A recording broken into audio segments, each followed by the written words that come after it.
ভারতের মতো বড় দেশও ইরানের সঙ্গে সম্পর্ক রেখেছিল, কিন্তু আমেরিকার চাপে পড়ে তাদেরকে সেসব জায়গা থেকে বেরিয়ে আসতে হয়েছে আমেরিকার হুমকির কারণে। বাংলাদেশের পক্ষে ইরান থেকে তেল কেনা সম্ভব না, কারণ এই আমেরিকার নিষেধাজ্ঞার কারণে ভারতের মতো দেশ পর্যন্ত পারে না।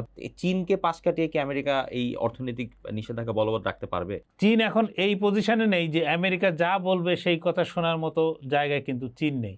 চীন এবং আমেরিকার মধ্যে একটি তীব্র প্রতিযোগিতা আছে বাণিজ্যের দিক থেকে।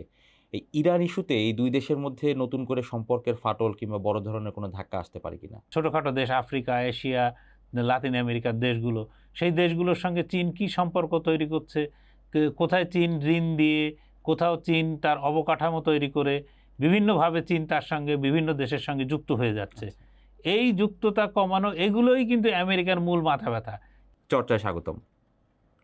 ইরানের সভ্যতাকে গুড়িয়ে ফেলা, হরমুজের নিয়ন্ত্রণ এবং ইরানের ওপর যত রকমের সামরিক শক্তি প্রয়োগ করা যায় সবই করে ফেলেছে আমেরিকা।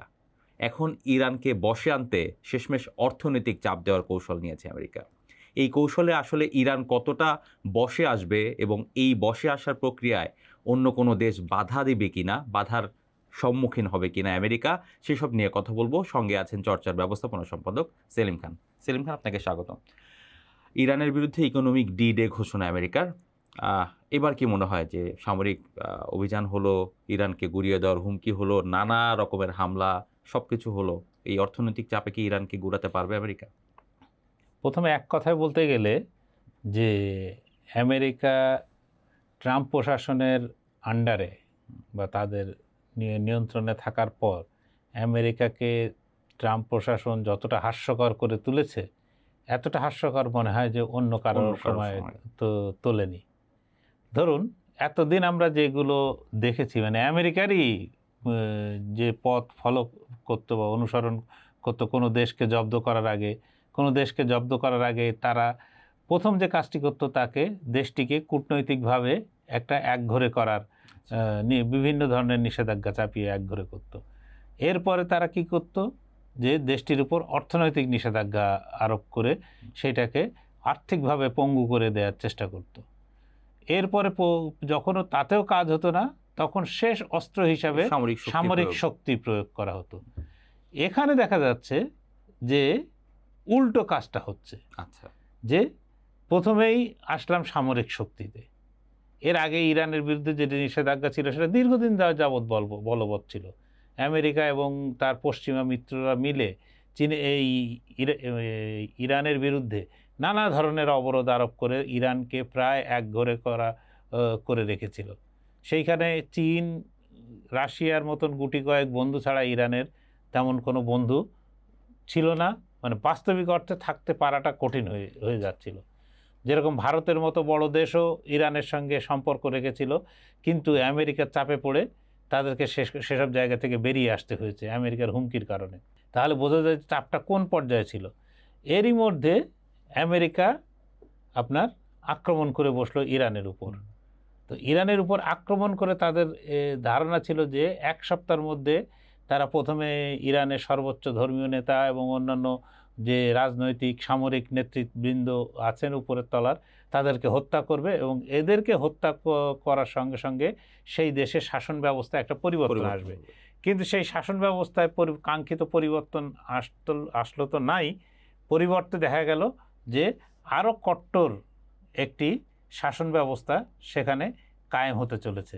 এবং এই সতর্কতা কিন্তু সিআইএর পক্ষ থেকে, শুধু সিআইএ না, মানে আমেরিকান ইন্টেলিজেন্সের পক্ষ থেকে তৎকালীন যিনি এই পুরো গোয়েন্দা সংস্থার প্রধান ছিলেন তুলসী গ্যাবার্ড, সেই তুলসী গ্যাবার্ড কিন্তু ট্রাম্পকে প্রেজেন্টেশন দিয়ে বলেছিলেন হোয়াইট হাউসে যে এই জিনিসগুলো ঘটতে পারে এবং হরমুজ প্রণালী যে আটকে যাবে, বিশ্বের তেল বিক্রি বা তেলের বাজার যে অস্থিতিশীল হয়ে পড়বে, প্রত্যেকটি কথাই বলা ছিল সেখানে।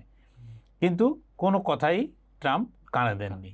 ফলে তিনি এখন কি করছেন, উল্টো কাজ, যে সামরিক শক্তিতে না পেরে তিনি এখন অর্থনৈতিক অবরোধ আরোপ করে, অর্থনৈতিক নিষেধাজ্ঞা আরোপ করে তিনি ইরানকে জব্দ করতে চাচ্ছেন। তো ইরান তো এটা গত 47 বছর ধরে কম বেশি এইটার সঙ্গে ইউজ টু, অর্থনৈতিক নিষেধাজ্ঞা তার আগেও ছিল। হ্যাঁ, করছে। ইরানের বিপুল পরিমাণ অর্থ ফ্রিজ করা আছে, যে অর্থ তাকে ব্যবহার করতে দেওয়া হয় না। ইরানের সঙ্গে ইরানের যে সুইফটের মাধ্যমে আমরা যে লেনদেন করি বিভিন্ন ব্যাংকিং চ্যানেলে, ইরানের সেই সুযোগ নেই। ফলে ইরানের উপর একাধিক নানা ধরনের নিষেধাজ্ঞা, এবং ইরানের সঙ্গে ইরানের তেল কেউ কেনে না, ইরানের সঙ্গে তেল কিনলে নানা ধরনের সমস্যা হতে পারে। ফলে ইরান কিন্তু ইতিমধ্যেই একাধিক আপনার অর্থনৈতিক নিষেধাজ্ঞার কবলে পড়ে আছে।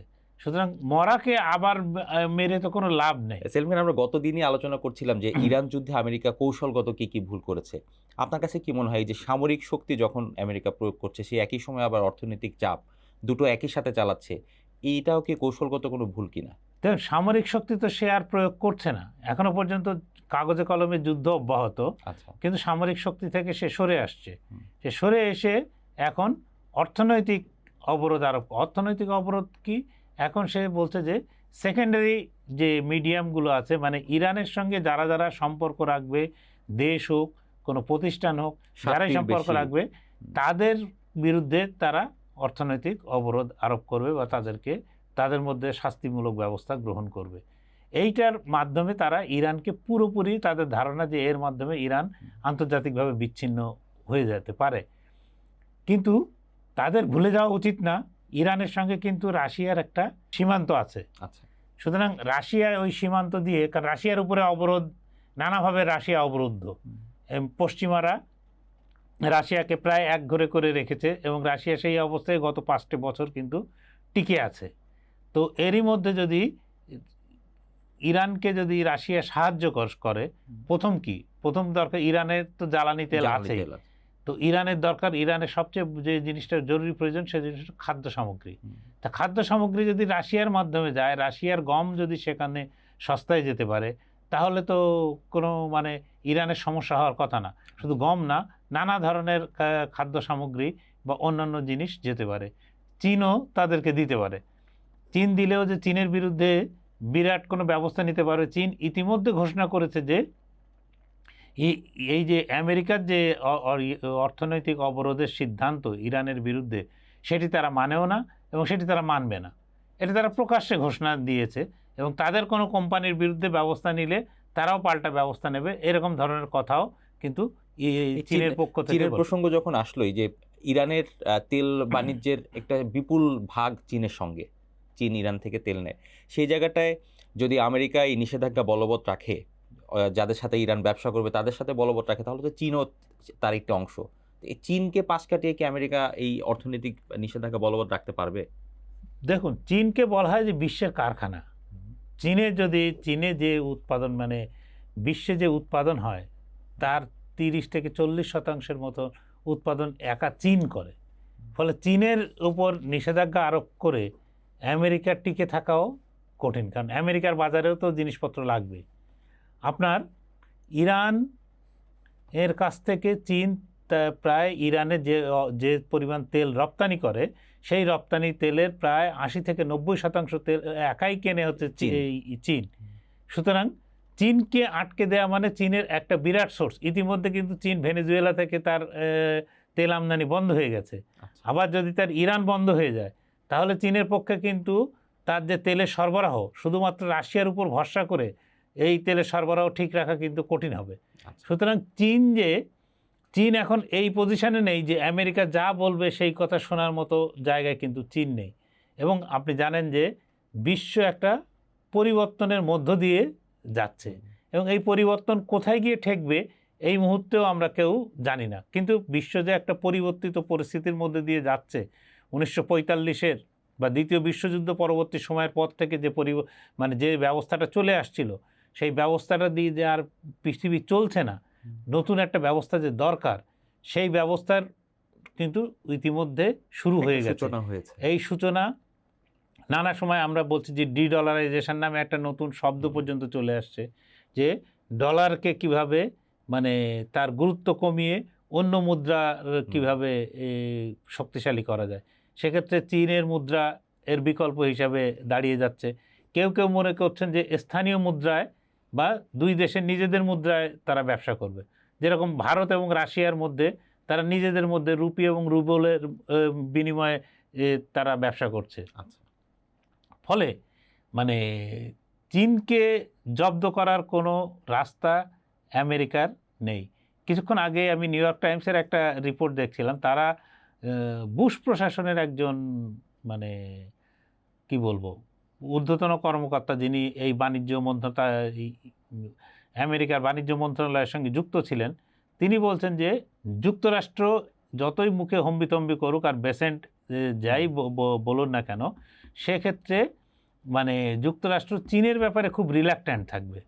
তারা অন্যান্য দেশের ব্যাপারে ব্যবস্থা নিতে পারে, তাদেরকে ভয় দেখাতে পারে, কিন্তু চীনের সঙ্গে সে এই রকম মানে সংঘাতে যাবে না।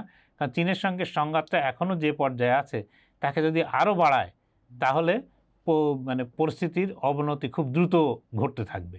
আচ্ছা, আপনি আমেরিকার প্রসঙ্গ থেকে কিছু কথা বললেন। সেই জায়গাটায় আমরা জানি চীন এবং আমেরিকার মধ্যে একটি তীব্র প্রতিযোগিতা আছে বাণিজ্যের দিক থেকে। এই ইরান ইস্যুতে এই দুই দেশের মধ্যে নতুন করে সম্পর্কের ফাটল কিংবা বড় ধরনের কোনো ধাক্কা আসতে পারে কিনা? দেখুন, ইরান যুদ্ধ নিয়ে আপনার ফাটলের চেয়েও ওই মানে যুদ্ধ কিন্তু অন্য ক্ষেত্রে চলছে। আচ্ছা, সেটি হচ্ছে যে এআই নিয়ে যুদ্ধ। যে আমেরিকার উন্নত মানের চিপ সেই আমেরিকা চীনকে দেবে না, চীনের কোনো কোম্পানিকে দেবে না বলে সিদ্ধান্ত নিয়েছে, এবং সেই সিদ্ধান্ত বলবৎ করায় আপনার $50 বিলিয়ন উপরে এনভিডিয়া নামে যে কোম্পানিটি, যে কোম্পানি মানে যার আর্থিক মানে মূল্য $5 ট্রিলিয়ন, মানে বিশ্বের সম্ভবত তৃতীয় বা চতুর্থ ও মানে অর্থনীতির দেশের চেয়েও বড়। আচ্ছা, আপনি ভারতের চেয়েও এনভিডিয়ার আর্থিক মূল্য, ভারতের যে টোটাল জিডিপির যে মূল্য, তার চেয়েও কিন্তু এনভিডিয়ার মূল্য বেশি, আচ্ছা, আর্থিক মূল্য বেশি। তো এরকম একটা কোম্পানি শুধু চীনের সঙ্গে আপনার চিপ বিক্রি করতে না পারার জন্য $50 বিলিয়ন কিন্তু তারও বেশি ডলার কিন্তু হাওয়া হয়ে গেছে, যে এই ব্যবসা সে করতে পারবে না। তা লড়াই চলছে আপনার মূলত এআই নিয়ে, তারপরে অন্যান্য টেকনোলজি নিয়ে, যে চীন অন্য কি যুদ্ধাস্ত্র বানাচ্ছে, চীন আর কার বাজার দখল করছে, চীন এই যে সাউথ যেটা বলা হয় যে দেশ যেগুলো হচ্ছে একটু দরিদ্র বা মানে ছোটোখাটো দেশ, আফ্রিকা, এশিয়া, লাতিন আমেরিকার দেশগুলো, সেই দেশগুলোর সঙ্গে চীন কি সম্পর্ক তৈরি করছে, কোথায় চীন ঋণ দিয়ে, কোথাও চীন তার অবকাঠামো তৈরি করে, বিভিন্নভাবে চীন তার সঙ্গে বিভিন্ন দেশের সঙ্গে যুক্ত হয়ে যাচ্ছে। এই যুক্ততা কমানো, এগুলোই কিন্তু আমেরিকার মূল মাথা ব্যথা।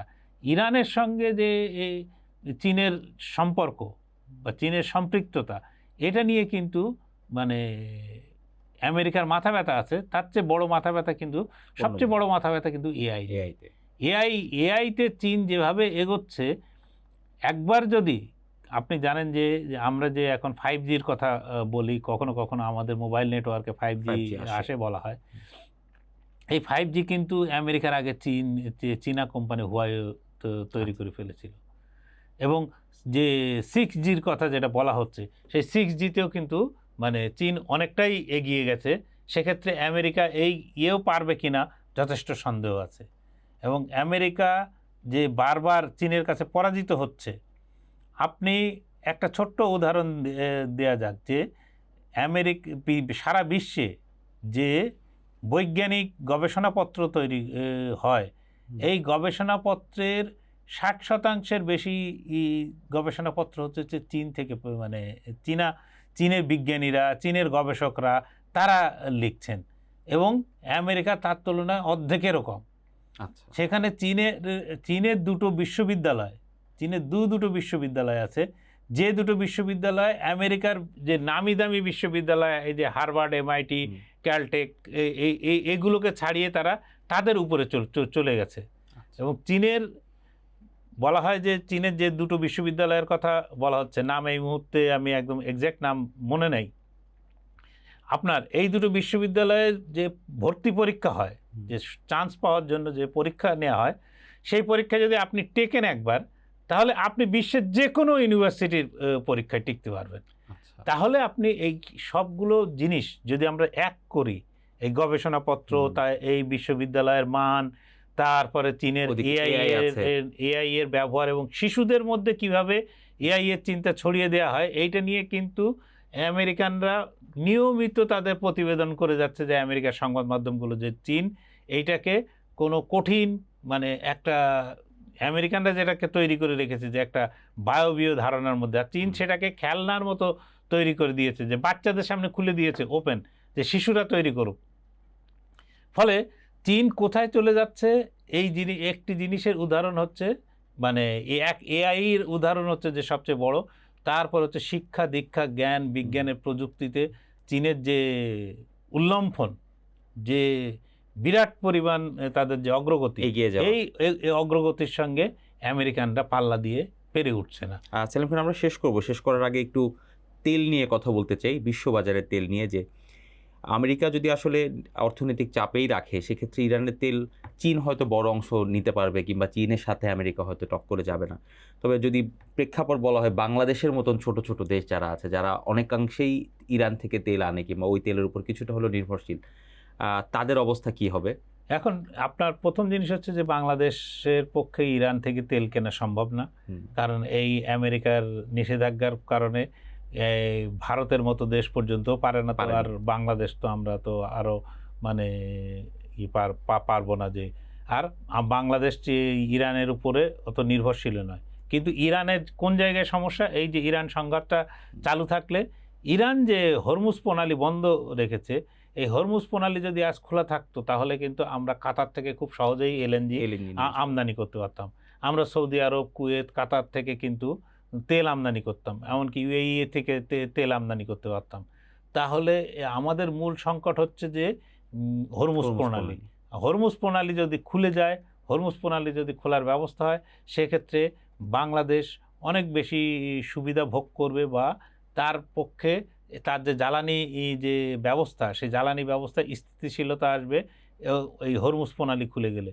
হরমুজ প্রণালী যদি আরও দীর্ঘদিন বন্ধ থাকে, তাহলে বাংলাদেশের মতো, বিশেষত বাংলাদেশের মতো যারা দক্ষিণ এশিয়া এবং পূর্ব এশিয়ার দেশ আছে, তারা জ্বালানির সংকটে গভীর সংকটের মধ্যে পড়তে চলেছে। কারণ জ্বালানি সারা বিশ্বে কোনো জায়গায় সংকট মানে মেটানোর মতো ক্ষমতা, যে বললাম আর কালকেই এই তেল পাওয়া গেল, এটা হয় না।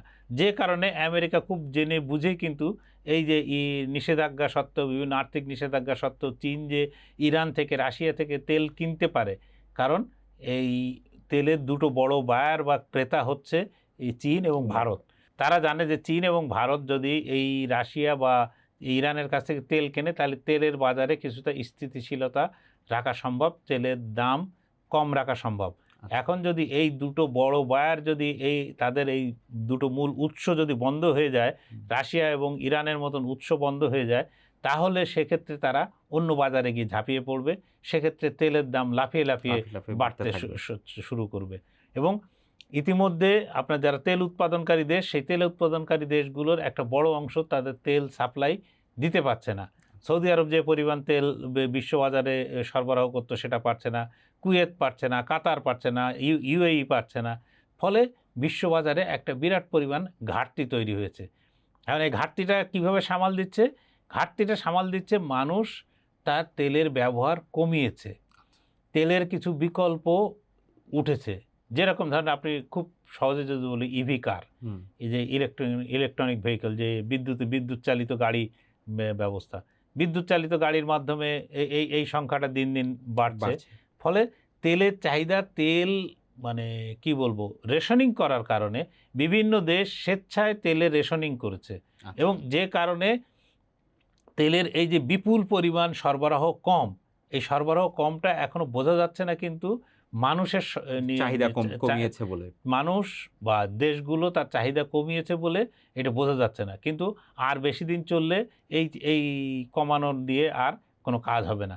তেলের দাম $100 উপর নিচে লাফালাফি করছে, কিন্তু যদি হরমুজ আরও দীর্ঘদিন ধরে বন্ধ থাকে, তাহলে এই দাম বিশেষজ্ঞরাই বলছেন যে এটা $150 পার ব্যারেলে পৌঁছে যাবে। এবং $150 মানে এখনই আমাদের দেশে 130 টাকা 40 টাকা লিটার, এবং এই দাম কোথায় গিয়ে ঠেকবে আমরা কেউ জানা নেই। ধন্যবাদ সেলিম খান। দর্শক, আজ এ পর্যন্তই। দেশ বিদেশের যে কোনো খবরের বিশ্লেষণ জানতে চোখ রাখুন চর্চার ফেসবুক, ইউটিউব ও ওয়েবসাইটে।